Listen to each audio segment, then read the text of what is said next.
అల్లు అర్జున్ గారు నిన్న ముఖ్యమంత్రి గారు అసెంబ్లీలో ప్రస్తావించిన తర్వాత మీరు ప్రెస్ మీట్ పెడతారనంటే పశ్చాత్తాపంతో ప్రెస్ మీట్ పెడుతున్నారని చెప్పి నేను అనుకున్నా. ఎందుకంటే సంధ్యా థియేటర్ సంఘటన జరిగిన తర్వాత ఆ సంఘటన మీ దృష్టికి వచ్చిన తర్వాత కూడా మీరు ఈ రకంగా మూవీ ఎప్పటివరకు చూసిర్రు, ఎప్పటివరకే క్లాప్స్ కొట్టిర్రు, వెళ్లేటప్పుడు మీరు అభివాదం తెలుపుకుంటూ వెళ్ళినరా లేదా మీరు ర్యాలీగా వెళ్ళినరా, చాలా క్లియర్ గా ఫుటేజెస్ కనబడుతున్నాయి. మీరు అవన్నిటినీ పక్కన పెట్టి ఏదో లేను జరగలేదు నా దృష్టికి రాలేదని చెప్పి మీరు మాట్లాడుతున్నారు. సరే, మరుసటి రోజు మీ ఇంటి దగ్గర కూడా మీరు ఇన్సిడెంట్ జరిగిన తర్వాత కూడా పటాకీలు కాల్చుకోనరు.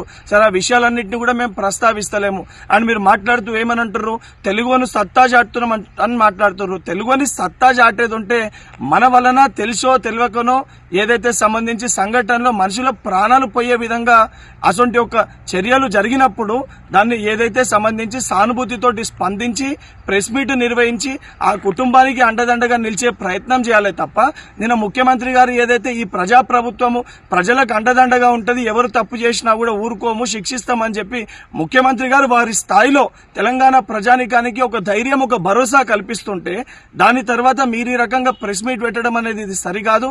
ఇప్పటికన్నా మీరు మాట్లాడిన మాటలపైన మీరు ఆత్మవిమర్శ చేసుకొని మీరు మాట్లాడిన మాటల్ని వెనుకకి తీసుకోవాలని చెప్పి డిమాండ్ చేస్తున్నా.